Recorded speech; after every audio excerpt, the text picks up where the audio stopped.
نوم مې عزیز خان دی. موږ کورونه شله ټکه کې دي، داسې میږې راځي دلته دا اوبه خر ته اوبه څکي و بېرته همداسې بیا بېرته اوړي ځي. تقریبا دلته مازدیګر 3 بجو پورې شاوخوا یي، نورې بېرته تاویږي بیا ځي. بس اوس د نه سي بارانونه ښه وشو، د نه سي انشاءالله مړېږي او وطن شین کېږي، نو خدای مهربان دی. د نه سي او شپنۍ باندې پیام وړی دا بیا وریږي سرحد ته، او اوس خو دلته دا غوربند ته وړي پاس، او دلته څه وخت دي اوس د نه سي نور د خیر سره بارایي ځي بره ځي کابل ته ځي. ډوډۍ موډۍ او سبایي راخلو ځان سره راځو.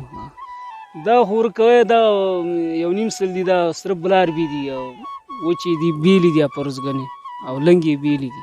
او لنګي ګوره هلته 2-3 دانې لنګې دي کته بچیان هم دي هلته. دا سبایي و غرمه دغه وخت کې لنګ شو. او ما کمیږي لنګېږي بیا وریو سره اخلو ځون هم داسې روان یا راشي بادار راشي یا موږ هم داسې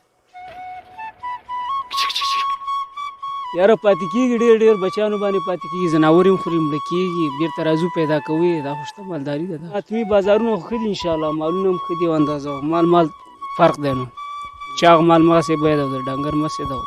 موږ سره خو صرف دا خالي میږي دي خلاص دغه، او دې کې داسې کم وچه مچه کوي او قرباني ته خرڅه کړي، نور دا خرڅول مال کابل کره باغ نه دا مالونه راوړي دي. بس اوس خو دلته خپله مسې پسه ورته پرېږدي او کمې زړې چې منې خرڅوي او بس دا ځوانې پرېږدي مالداري خاطره داسې.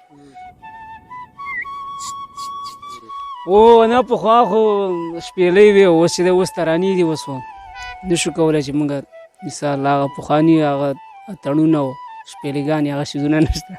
یاره بس دا پیغام لرم چې خپل ارامه زندګي وکړي او انشاءالله ډېر ښه وخت هم دی.